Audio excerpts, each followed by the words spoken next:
ഇതൊരു പ്രവചന സ്വഭാവമുണ്ടെന്ന് തന്നെ കരുതിക്കോളൂ. വായിൽ കിടക്കുന്ന നാക്കുകൊണ്ട് സ്വന്തം കുഴി സ്വയം തോണ്ടുന്ന ഒരു പോകനായി ശ്രീമാൻ സുരേഷ് ഗോപി മാറിപ്പോകരുതെന്ന് വളരെ ആത്മാർത്ഥമായി ആഗ്രഹിക്കുന്ന ഒരാളാണ് ഈ പോകൻ. ആണോ? അതുകൊണ്ടാണ് പലപ്പോഴും സുരേഷ് ഗോപി വിഷയമാകുന്ന നിലയിൽ എന്തെങ്കിലുമൊക്കെ സംസാരം പോകൻ ഇവിടെ നടത്തിയിട്ടുള്ളത്. ആണോ? തൊങ്ങൽ ചാർത്തിയും തോരണം തൂക്കിയും വാക്കുകളെ അലങ്കരിച്ചുകൊണ്ട് സംസാരത്തെ സമൃദ്ധസുന്ദരമാക്കാനുള്ള ശ്രമം എപ്പോഴും സുരേഷ് ഗോപി നടത്താറുണ്ട്. ആ ശ്രമങ്ങളിലൊക്കെ അദ്ദേഹം വിജയിക്കാറുമുണ്ട്. നല്ല വെള്ളി ചില്ല് പതിച്ച് പൊതുസമൂഹത്തോടാണ് അത്തരം സംസാരങ്ങൾ നടത്തുന്നത് എന്ന് പറയുമ്പോൾ സ്വാഭാവികമായിട്ട് അതിനകത്തൊരു അപകടമുണ്ട് എന്നുള്ളത് അനുഭവിച്ചറിഞ്ഞ ഒരാളാണ് പോകൻ പലപ്പോഴും കൂടുതൽ ദുർഗ്രഹമായിട്ടുള്ള വാക്കുകൾ ഒപ്പിച്ചുകൊണ്ടും അതല്ലെങ്കിൽ സ്വന്തമായി വാക്കുകൾ നിർമ്മിച്ചുകൊണ്ടുമൊക്കെ കാര്യങ്ങൾ സംസാരിക്കുമ്പോൾ വലിയ വലിയ കുഴപ്പങ്ങൾ സംഭവിക്കുകയും അർത്ഥവ്യത്യാസങ്ങൾ സംഭവിക്കുകയും ചെയ്യാറുണ്ട്. പോങ്ങന്റെ കാഴ്ചക്കാർ വളരെ കുറവായതുകൊണ്ട് മാത്രമാണ് പരിക്ക് കുറയുന്നത്. സുരേഷ് ഗോപി വലിയ ആരാധക സേനയുള്ള ഒരാളാണ്. മറ്റേ നേതാവിന്റെ താങ്ങി അവിടെ വന്ന് സ്വാഭാവികമായിട്ടും വലിയ നിലയിലുള്ള അബദ്ധങ്ങൾ പറ്റാനുള്ള എല്ലാവിധ സാധ്യതകളുമുണ്ട്. ഞങ്ങൾ ഉയർപ്പിന്റെ കാലഘട്ടത്തിലാണ്. പാലക്കാട് സംസാരത്തിനിടയിൽ വലിയ പിശകുകളൊന്നും കാണാനുണ്ടായിട്ടില്ല. അത് കുരിശിലേറ്റപ്പെട്ട കൃഷ്ണനായാലും പിശകുകളെ കുറിച്ച് പറയാനുമായിരുന്നില്ല വന്നത്. പക്ഷേ അദ്ദേഹത്തിന്റെ ഒരു പ്രയോഗത്തിൽ കടന്നു വന്ന നിങ്ങൾ എനിക്ക് പാലക്കാട് തന്നോളൂ, ഈ കേരളം ഞങ്ങൾ ഇങ്ങെടുക്കും.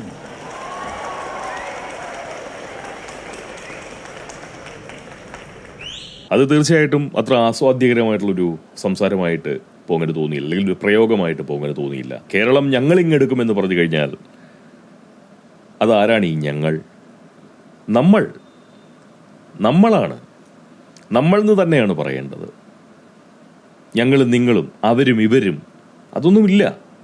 നമ്മൾ ഇപ്പോൾ പിണറായി വിജയനും അതുപോലെ തന്നെ ഇടതുപക്ഷത്തു നിന്നുള്ള നേതാക്കന്മാരും പൊതുവെ സാമ്പ്രദായിക നേതാക്കന്മാരൊക്കെ വേദിയിൽ നിന്ന് സദസ്സിലിരിക്കുന്ന തങ്ങളുടെ അണികളെ നോക്കിക്കൊണ്ട് അവരങ്ങനെ ഉറക്കെ വിളിച്ചു പറയാറുണ്ട് ഞങ്ങൾ ഞങ്ങൾ ഞങ്ങൾ എന്ന്. വേദിയെയും സദസ്സിനെയും തമ്മിൽ ബന്ധിപ്പിച്ചുകൊണ്ട് നമ്മൾ എന്ന് പറയാൻ പോലുമുള്ള ഒരു സന്മനസ്, ഒരു സാമൂഹ്യ ബുദ്ധി ഇവരാരും കാണിച്ചിട്ടില്ല. അപ്പോൾ സുരേഷ് ഗോപി ഈ പറയുന്ന തരത്തിലേക്കുള്ള ഒരു പൊതുപ്രവർത്തന രംഗത്തേക്ക് ഒരു കലാകാരൻ എന്ന നിലയിൽ വരുമ്പോൾ സ്വാഭാവികമായും നന്നായി സംസാരിക്കാൻ അറിയാവുന്ന വലിയ സ്വാധീനശേഷിയുള്ള ഒരു നടൻ എന്ന നിലയിൽ അല്ലെങ്കിൽ ഒരു താരം എന്ന നിലയിൽ തീർച്ചയായിട്ടും അദ്ദേഹം സാമ്പ്രദായിക രാഷ്ട്രീയ പ്രവർത്തകർക്ക് വലിയ മാതൃകയാകുമെന്നും സാമ്പ്രദായിക രാഷ്ട്രീയ പ്രവർത്തകരുടെ ആ സാമ്പ്രദായിക ശൈലിയെ തീർച്ചയായിട്ടും പൊളിച്ചെഴുതുന്ന നിലയിലുള്ള സംസാരങ്ങളും പ്രവൃത്തികളും ഒക്കെ അദ്ദേഹത്തിന്റെ ഭാഗത്തു നിന്നുണ്ടാകും എന്നുള്ള ഒരു തോന്നൽ എനിക്ക് വളരെ നന്നായിട്ടുണ്ടായിരുന്നു. അതുകൊണ്ട് തന്നെ അദ്ദേഹം ഉയർന്നു വരുന്നതിൽ തീർച്ചയായിട്ടും ആനന്ദം അനുഭവിക്കുകയും ചെയ്തുകൊണ്ടിരുന്ന ഒരാൾ തന്നെയാണ് പോങ്ങൻ.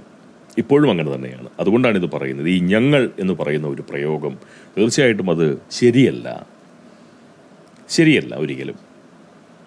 ഞങ്ങൾ എന്ന് പറയുമ്പോൾ ആരോടാണ് ഈ വെല്ലുവിളി നടത്തുന്നത്?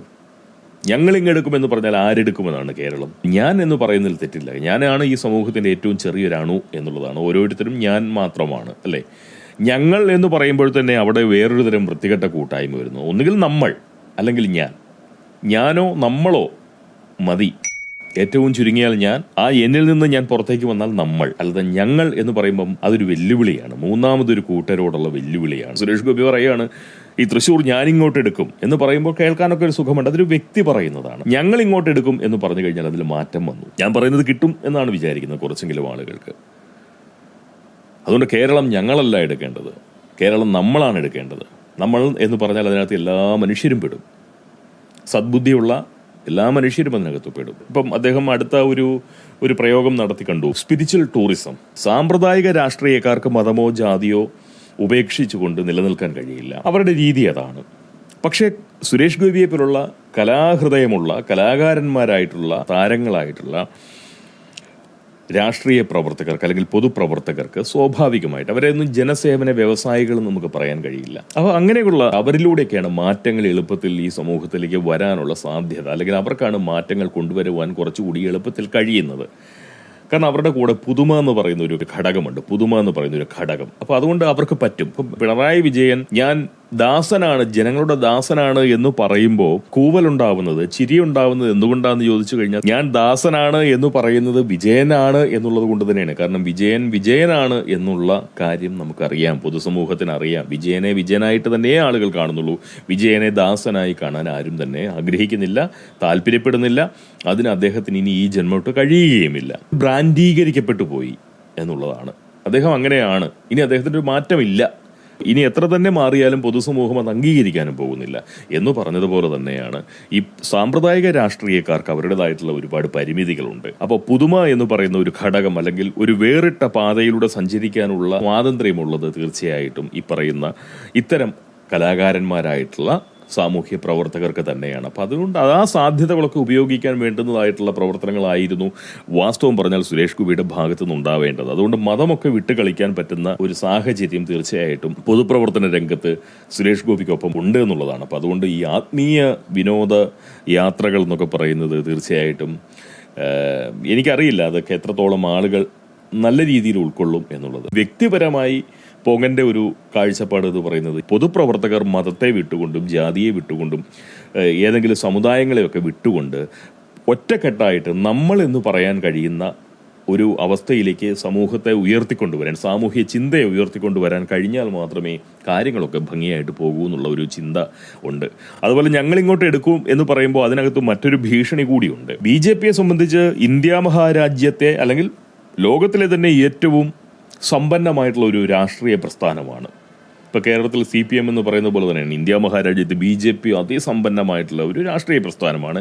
അവരുടെ കൈവശം അധികാരമുണ്ട്. സ്വാഭാവികമായിട്ടും അധികാരവും ധനവും ഉള്ളിടത്തേക്ക് വലിയ നിലയിലുള്ള ഒരു ആകർഷണം, പൊതുസമൂഹത്തിൻ്റെ ഒരു ആകർഷണം അവിടെ ഉണ്ടാവും. അപ്പോൾ അവർക്ക് ഉറപ്പായിട്ടും എന്തും വിലയ്ക്ക് വാങ്ങാൻ കഴിയും. മലയാളികളെ വിലക്കെടുക്കാൻ വളരെ നിസ്സാരമായിട്ടും സാധിക്കും. കനത്ത ആസനം താങ്കികളായിട്ടുള്ള ഒരു സമൂഹമാണ് മലയാളികൾ എന്ന് പറയുന്നത്. പദവികൾ നോക്കിക്കൊണ്ട് ആളുകളെ ആദരിക്കാൻ ശ്രമിക്കുന്ന ഒരു സമൂഹമാണ് മലയാളികൾ. സ്വന്തം ബുദ്ധിയിൽ സ്വന്തം അധ്വാനത്തിൽ നിക്ഷേപം ഇറക്കിക്കൊണ്ട് ജീവിതം കഴിക്കാൻ താല്പര്യപ്പെടുന്ന ആളുകളുടെ എണ്ണം വളരെ വളരെ വളരെ കുറവാണ്. അതുകൊണ്ട് തന്നെ എന്തും ഇവിടെ വിലക്കെടുക്കാൻ കഴിയും, ആരെയും വിലക്കെടുക്കാൻ കഴിയും. വിലയ്ക്ക് വാങ്ങുന്നതും വിയർത്തുണ്ടാക്കുന്നതും തമ്മിൽ വലിയ വ്യത്യാസമുണ്ട്. BJP വളരേണ്ടത് BJPയുടെ സാമ്പത്തിക ശേഷി കൊണ്ടല്ല. BJP വളരേണ്ടത് തീർച്ചയായിട്ടും BJP പറയുന്ന ദേശീയ ബുദ്ധി ഉണ്ട് എന്നുണ്ടെങ്കിൽ ആ ദേശീയ ബുദ്ധിയുടെ, മതാതീതമായിട്ടുള്ള ദേശീയ ബുദ്ധിയുടെ പേരിൽ ആളുകളെ എല്ലാം ഒറ്റക്കെട്ടാക്കിക്കൊണ്ട് ഒരു സാമൂഹ്യ ബുദ്ധിയോടുകൂടി ഇവിടെ ഇടതു വലതു ഭരണം നടത്തിക്കൊണ്ടിരുന്ന കുഴപ്പങ്ങൾ എന്തെങ്കിലും ഉണ്ടെന്ന് നിങ്ങൾ ആവർത്തിച്ച് പറയുന്നുണ്ടെങ്കിൽ ആ കുഴപ്പങ്ങളെ എണ്ണി എണ്ണി കാണിച്ചുകൊണ്ട് ബോധ്യപ്പെടുത്തി കൊടുത്തുകൊണ്ട് ഒരു രാഷ്ട്രീയ സംസ്കാരം ഉണ്ടാക്കി അത് ഉയർത്തിക്കൊണ്ടുവന്നിട്ട്, അതല്ലാതെ ഒരു സ്വാർത്ഥ ബുദ്ധരായിട്ടുള്ള ഒരു കൂട്ടം നേതാക്കളുടെ പാർട്ടിയും വിധേയത്വ ബുദ്ധിയുള്ള ഒരു പറ്റം അണികളുടെ ഒരു പ്രസ്ഥാനവുമായിട്ട് BJPയും കൂടി മാറുന്നു എന്ന് പറഞ്ഞു കഴിഞ്ഞാൽ അത് വളരെ കഷ്ടമാണ്. അത്രമാത്രമേ പറയുന്നുള്ളൂ. ഒരു കാര്യം, ഈ പോങ്ങൻ ഇവിടെ കിടന്ന് കുരച്ചുകൊണ്ടിരുന്ന ഒറ്റ കാര്യത്തിന് വേണ്ടിയിട്ടാണ്. വിധേയത്വ ബുദ്ധിയില്ലാത്ത സ്വതന്ത്ര ചിന്തയുള്ള ഒരു മനുഷ്യ സമൂഹമായിട്ട് നമ്മളെല്ലാവരും മാറണം. കാരണം നിങ്ങളുടെയും എൻ്റെയും ഒക്കെ ജീവിതം നമ്മളല്ലാതെ വേറെ ആരും ജീവിച്ചു തരില്ല നമുക്ക് വേണ്ടി. അതുകൊണ്ട് നായപ്പണി നിർത്തിയിട്ട് നരന്മാരായിട്ട് ജീവിച്ചു പോകാനാണ് എപ്പോഴും പറഞ്ഞിരുന്നത്. ഞാൻ അങ്ങനെ ജീവിക്കുന്നത് കൊണ്ട് അതിൻ്റെ സുഖവും അതിൻ്റെ സൗകര്യവും ആ സ്വാതന്ത്ര്യത്തിൻ്റെ ഏറ്റവും പരിശുദ്ധമായിട്ടുള്ള ഒരു അവസ്ഥയും ഒക്കെ കൃത്യമായി അനുഭവിച്ചു മനസ്സിലാക്കി അതിൻ്റെ രുചി പറ്റിയപ്പോൾ അതെൻ്റെ സഹജീവികളൂടെ അനുഭവിച്ചോട്ടെ എന്ന് വിചാരിച്ചുകൊണ്ട് പറഞ്ഞത് പക്ഷേ പോംസ്കൃതത്തിലായതുകൊണ്ട് കൃത്യമായിട്ട് ആർക്കും മനസ്സിലാവാതെ പോയി എന്നുള്ളത് ഒഴിച്ചു നിർത്തി കഴിഞ്ഞാൽ ഞാൻ പറഞ്ഞത് ഒന്നേ ഉണ്ടായിരുന്നുള്ളൂ. ഒരു നേതാവ് വിളിക്കുമ്പോഴും ഒരു പ്രസ്ഥാനം വിളിക്കുമ്പോഴും അതിൻ്റെ അണിയായി, വെറും അണിയായി ചുരുക്കാതെ അവനവൻ്റെ ജീവിതം ജീവിച്ചുകൊണ്ട് സ്വന്തം അന്നത്തിനുള്ള വക വിയർത്ത് നേടിക്കൊണ്ട് ജീവിതം കഴിക്കുകയാണെന്നുണ്ടെങ്കിൽ സമാധാനത്തോടുകൂടി സ്വസ്ഥമായി നമുക്ക് നമ്മളുടേതായിട്ടുള്ള ഭൗതിക ജീവിതം അങ്ങ് നയിച്ച് തീർന്നു പോകാൻ പറ്റും. അതല്ലാതെ ആരും നമ്മളുടെ കൂടെ ഉണ്ടാവില്ല നമ്മളുടെ ജീവിതം ജീവിക്കാൻ എന്നുള്ള തിരിച്ചറിവിൻ്റെ പുറത്താണ് ഞാൻ എപ്പോഴും ഇവിടെ കിടന്ന് കുരച്ചുകൊണ്ടിരുന്നത്. പക്ഷെ അത് കിട്ടിയില്ല. അത് പോംസ്കൃതത്തിലായതുകൊണ്ടാണ് കിട്ടാതെ പോയത്. നാട് നന്നാക്കണമെന്ന് പറയുന്ന ഉദ്ദേശത്തോടു കൂടിയല്ല ഞാനിതൊന്നും പറഞ്ഞത്. ഞാൻ അനുഭവിച്ച രസം എന്താണ് എന്നുള്ളത് എൻ്റെ സഹജീവികൾക്ക് പങ്കിടാനുള്ള ആ ഒരു വിശാല ബുദ്ധി മാത്രമേ ഞാൻ കാണിച്ചിട്ടുള്ളൂ. അതുകൊണ്ട് ഇനി കൂടുതലായിട്ടൊന്നും ഇവിടെ കിടന്ന് കുരയ്ക്കാൻ ഉദ്ദേശിക്കുന്നില്ല.